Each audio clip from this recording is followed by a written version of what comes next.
A view is a partial or complete web page.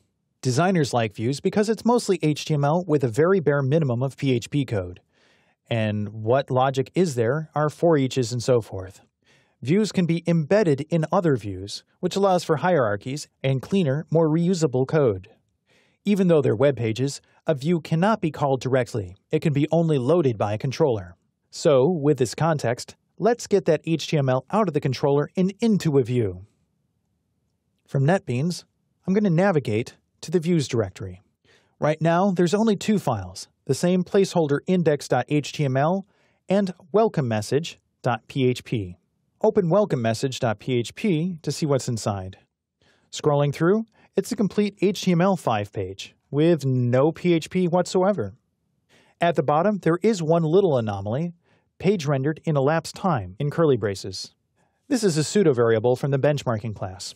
I'll get into class libraries in a later chapter. For the time being, just close welcome message. Then create a new file in views called magazines, plural.php. In the magazine controller, let's copy that HTML and paste it into magazines.php. Next, we'll need to load the view. Take a look at the welcome controller for just a second and see how it loads the view using this. What is this?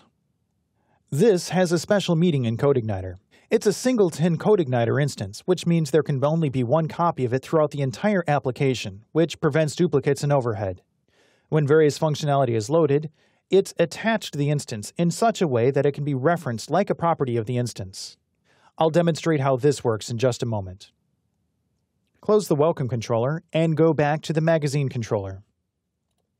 We'll replace the echo with this load.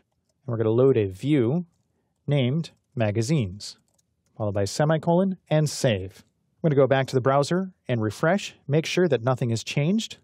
It says my magazines again. Now there's no limit to the number of views that are loaded. If you chain them, they'll be appended. Let's experiment a little bit by going back to the magazine controller and copying and pasting this load view and doing it twice. Save, then in the browser, refresh. Now there's two My Magazines. If I view the page source, I can see that the only markup that is shown is what was in my view. See what I mean by CodeIgniter having low overhead? None of that messy, fully formatted HTML documents. Wait a second, that's actually something I want. I'm going to get into more detail about how to set up a proper template in an upcoming chapter. Close the source and go back to NetBeans. Let's clean up the controller by removing that extra line, and then save.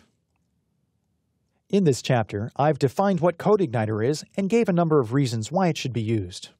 I've introduced the Model View Controller development pattern. Then, I installed CodeIgniter and tested the database configuration.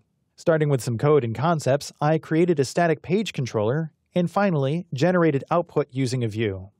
At this point, we're ready to display content, but we don't actually have anything to show. No worries, we'll sort that in the next chapter as we model magazines in the database.